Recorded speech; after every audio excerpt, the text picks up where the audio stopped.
Right now, Pittsburgh's best sports show is about to begin. Call us or tweet us. We've got things to talk about on the Ireland Contracting Nightly Sports Call. Good evening, everyone. Welcome inside the Fan Cave. You know the deal. This is where we talk sports with you 7 nights a week at 412-575-2600. It's the Ireland Contracting Nightly Sports Call, and we're on the air every night until 11 o'clock. You can call that hotline number, or you can also, shoot us a tweet at KDPomp at the Pony Express. Andrew Filipponi, who's on paternity week leave, but still at night. Stella's asleep, so he comes over here and talks sports. I'm sure your wife loves that, Andrew, but you can't be stopped. I know how busy you are, and I appreciate it, and I know how on top of things you are. How about this Pirate offense suddenly? Tonight, 5 more home runs. Rowdy Tell is on a roll, so is Reynolds. It's contagious a bit, and they're going to come away with a win here in this game and get to 3 games under 500. Yeah, usually it's the opposite in Milwaukee, where the Brewers historically have had so many big bats, and they pound the Pirates when they go there, so it was nice to give them a taste or piece of their own medicine. The story is going to be the fact that they scored 12 runs, and this turned into an onslaught, a one-sided affair, just like Friday night against the Mets. But in my opinion, the biggest story is going to be what Quinn Priester did. Fleming got out of that first inning after the walks, and then they went to Priester, and he was excellent against one of the best lineups in all of baseball. The Brewers have Yelich, have Contreras, and they really are not a lot of easy outs 1 through 9 in that order, Bob. It's a very balanced attack. It's the best lineup by far in the NL Central. And for a guy, a young pitcher, just coming off the injured list, I thought he was very good. I think he's begging for another chance in this rotation now. I think it pushes guys like Martin Perez and Marco Gonzalez, once everyone is healthy, probably to the bullpen, because I want to see Priester and I want to see Luis Ortiz start, because I think those guys are better than the veteran arms they brought in this offseason. So I thought that was so key. You get the Brian Reynolds home run, and Priester never allowed for Milwaukee. They tied it, but then the Bart grand slam opened it up, and he didn't allow for Milwaukee to get back into the game. Yeah, no question about it. So that's a big one. And your prediction may hold true here for the final 7. And Joey Bart, Bob. I needed to mention Joey Bart here. I'm sorry to cut you off. But Bart was one of Ben Cherington's best moves. I think if you look at all of them, to get that guy, a former number 2 pick, off waivers. Catcher's a position where there's a lot of injuries, so the depth there. But there's also hitting talent. And it begs the question about Henry Davis's future, because you've got Endy Rodriguez coming back next year too, Bob. Yeah, you have a whole bunch of people, and at some point they got to get Davis right. And if so, then where does he go? They're still having issues with filling an outfield consistently. I don't know if that's where his destination is. It was once there. I still got to believe they like him behind the plate if he hits. We'll see what that means. In the meantime, there was a report today by John Parado who said that there was a lot of confusion and anger in the Pirates front office over what Bob Nutting had said the other day. And this is when he was out for the Sheets event, when they unveiled their new sponsorship and put the Sheets logo on their shirts and in the outfield. But he said, hey, it's open for us. We have an opportunity to do some things, and he would prefer doing something now. And apparently that didn't go over well with the management. How do you see this thing going down? Well, the best part about a report like this is we'll figure out if there's truth to it or not based on how the next month goes, right? I mean, if the Pirates do pull off a bigger trade and they do add payroll, then the front office anonymous member saying, we've been told the money's not there, that we're not going to have the budget to go out and get a big guy. We'll find out if that's true or not based on how the next few weeks go. If they don't do anything and they make excuses and say, well, this wasn't our year, our pitchers, the prices were too high, blah, blah, blah, blah, blah, well, then maybe there is that friction between the front office and ownership. Bottom line is, Bob, it's not good. John has been a veteran reporter covering baseball in this town for a very long time. The fact that someone would go to him and leak this information, that is not a good look for this organization. The Jets had that problem, and Aaron Rodgers blew a gasket. I wonder what's going to go on over there. Seriously, Bob, I wonder what's going to go on over there, because this is a longtime reporter. This isn't a fly-by-night organization making this claim and putting this report out there. And the Pirates got to be very upset, whether it's true or not, that this got out there. Yeah, I agree. We'll find out through their actions. If they do something, okay, then it's true. But if not, then they have every reason to wonder what happened actually. Just a opportunity to speak something that's not true as an owner, and he doesn't talk very often. So that will be interesting to watch. We're going to take a break here. We have Jerry, Lou, Mark, and more coming at you. It's 412-575-2600. Pony and I will be back. We'll take your calls as we continue with the Ireland Contracting Nightly Sports Call right here live on KDKA+.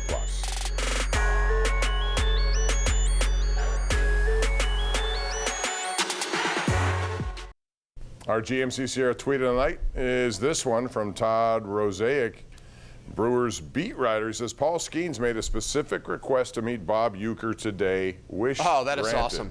Yeah, Bob Uecker still going strong. That is so cool. In the front row.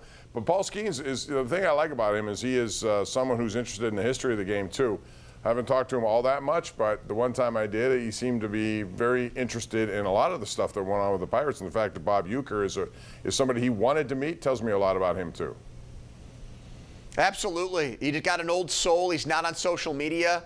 He's kind of a throwback guy. I love the way he warms up for games, Bob. Have you seen some of those videos? Oh, it's wild. The jetpack he puts on his back, the football he throws around, the stuff he throws against the wall. Hey, whatever works for the big fella. In fact, it's one of those things where I could see it being a copycat warm-up. It works so well for him, I wouldn't be surprised if every Pirates starting pitcher started doing the same thing before their starts from here on out. Yeah, I agree. He's interesting, and he's very committed to what he does, and it shows in that pregame warm-up. All right, Andrew, let's go to the lines at 412-575-2600. Our number one Cochrane Go One Better caller of the night is Jerry in Franklin. Hello, Jerry. Hi, Bob. Hi, Andrew. Thanks for taking my call. Sure. I love what the Pirates have done with Mitch Keller. Boy, a few years ago, I thought this was awful, and I couldn't believe that they were sticking with this guy. And he's just become something really special. And I'm thinking, like Pony said there about Priester, that was my takeaway from the game, how great Priester did today. And I'd like to see them get him some innings. And if there's another injury, maybe bring Ashcraft up. He's 24. He's been a little bit snake-bitten with his non-throwing shoulder injury and then COVID, and then he had Tommy John. But he's 24. Yeah, and, I mean, maybe he can hit. He's mature, and Jerry, that's a great point. I think patience is not only a virtue, it's a necessity when you're dealing with young, athletes. Sometimes they go at a different pace, and I think that's a good example of what happened to Mitch Keller. There was a time where people thought maybe he wasn't the guy they drafted. Remember when he was first drafted here, Andrew, he was looked at as an ace. This is one of those guys, he was deemed untouchable at one point by the Pirate organization. Well, they did, for as much criticism as they deserve for the way they've handled free agent and trade acquisitions of hitters and drafting of hitters, the opposite can be said of their pitching. They've done a very good job, this Ben Cherington regime, of finding pitching everywhere. Even their free agent pickups, guys like Quintana, Tyler Anderson, were very good moves as rentals.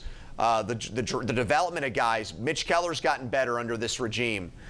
Jared Jones last year was mediocre at AAA, outstanding until his injury this year. Paul Skeens drafting him, not taking Dylan Cruz. You got the big ace. You're letting him be himself, with the splinker and everything else he wants to do as a pitcher. You're not tinkering too much with him. Bailey Falter, you traded for him, and you only gave up Rodolfo Castro, who's not even on the Phillies' major league roster. So they've done a very good job with the starting pitching, which is the foundation of any good team. It's just everything else has gone wrong. That's the issue. And I think some of these guys like Ashcraft, Bob, they should be helping the Pirates in the bullpen.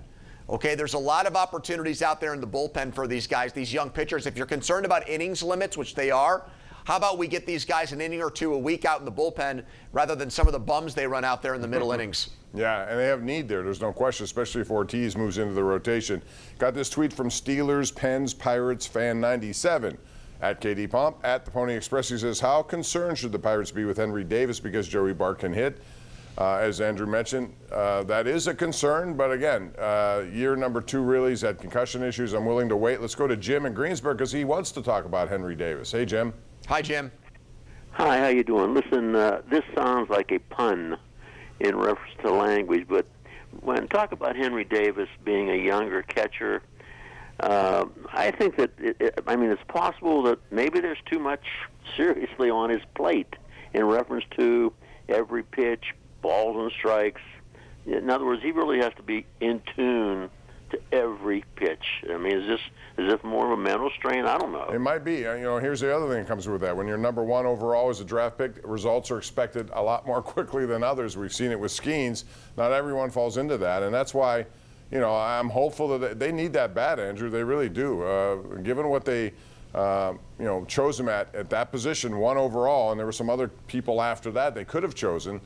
They got to get him right some way, and hopefully it'll happen here, because if not, that's a wasted opportunity. They got the 9th pick this year, so they had a lot of these kind of heavy draft picks. They got to hit on them. They can't just let them go. I mean, I would sign in blood for him to become Kyle Schwarber, where he's just a DH, a guy that used to play catcher in college, and that's all he does, and he hits home runs and he gets on base.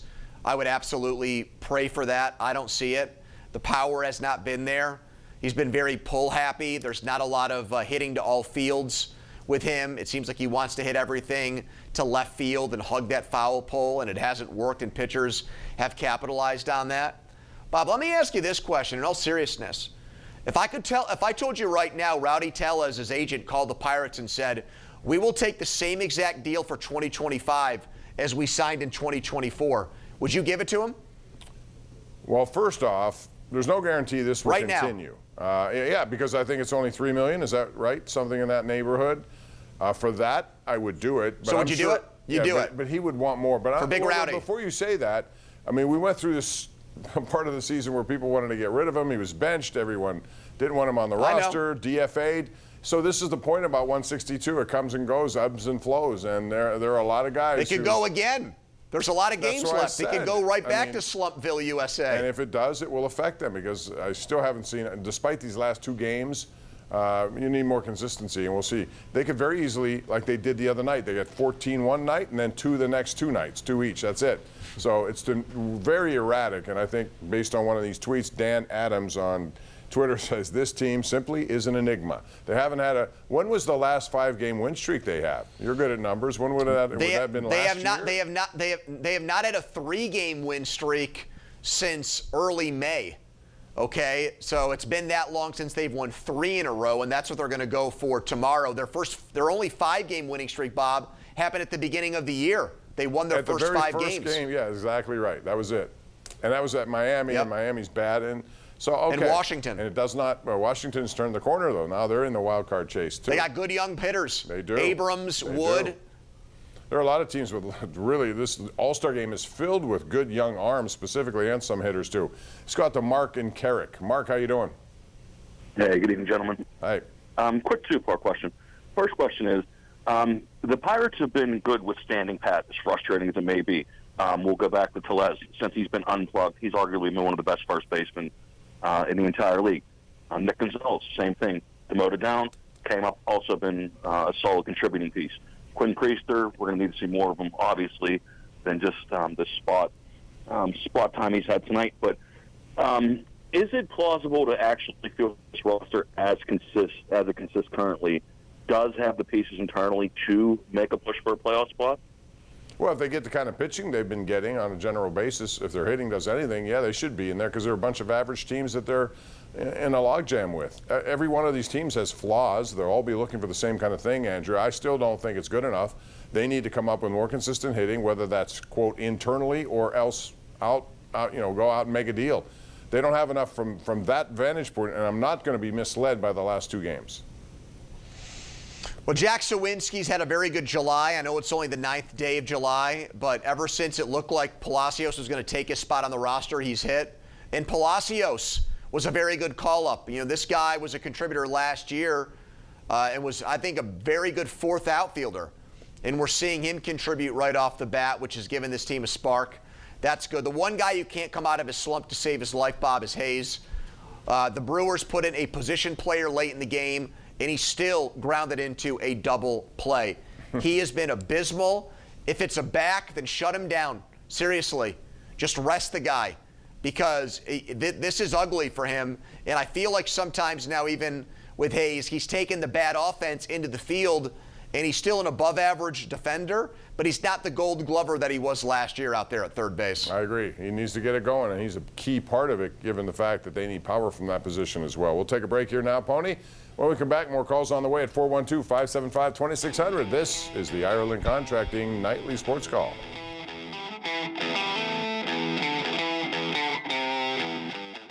From Ben Rice, we go to Ken Rice, who's standing by at 11 o'clock with what's going on in the news. Rice or Rowdy? Hey, Bob. How you doing? Tonight at 11, a city employee robbed at gunpoint in daylight downtown. We have the story, plus another local borough considering regionalizing its police force. And KDKA First Alert meteorologist Kristen Emery is tracking more heat and potential storms. All coming up at 11, Bob. I'll see you then. All right, Ken, thanks very much. Pony, how do the Yankees do it? They trade, prospects to get players. They're not afraid to do it, and yet they keep coming up with people. You look at their minor league organization, despite all the trades they make of some of those prospects, they still do it right, and they come up with them. Well, they are right now. Their fans, though, are in panic mode because they have not won a series, I don't think, since early June. And they just lost 2 or 3 to the Red Sox and were swept by the Reds before that. And Aaron Boone's, they're calling for his head in New York. That just goes to show you how fickle their fans are, although not having won a World Series in New York since 2009, that's an eternity, Bob, for those fans. They expect to buy a World Series every other year, those Yankees fans. They're not happy with just having Soto and Judge there. And by the way, Garrett Cole, since he's come back from that injury, has been putrid. He's been awful terrible in their starting rotation. Yeah, I agree. We have this tweet from Mark Crowley who says, guys, sign in blood for Tellez back at his current price for 2025. If nothing else, he's displayed character as a power left-handed bat off the bench at PNC Park. Well, and he's pretty good defensively, too. I'll throw that in. Well, but here's the issue with that. He doesn't have position versatility. If he's a backup, he's just a pinch hitter and a first baseman. I mean, he's not an ideal platoon guy because he's left-handed. You'd want your starter at the position to be a left-handed bat. You'd want your backup to be a right-handed hitter. So that's the issue there as I see it, Bob, with Tellez. Well, here's the other I want issue. an upgrade at first base next year. I agree, but here's the other issue with them. If you're asking the question about do you bring him back, if he continues this pace or close to it, he's not going to be here for $3 million. I can tell you that. Someone will make a big offer for him, or at least 1 year, $7, $8, $9 million, whatever the case may be. Anyway, Pony, we're out of time. All right, Bob. Have a good night. See ya. Enjoy your week. We'll do it again tomorrow night. 10:35 is the start time. Join us for the Ireland Contracting Nightly Sports Call. We'll see you at 11 o'clock on KDK, and have a wonderful night.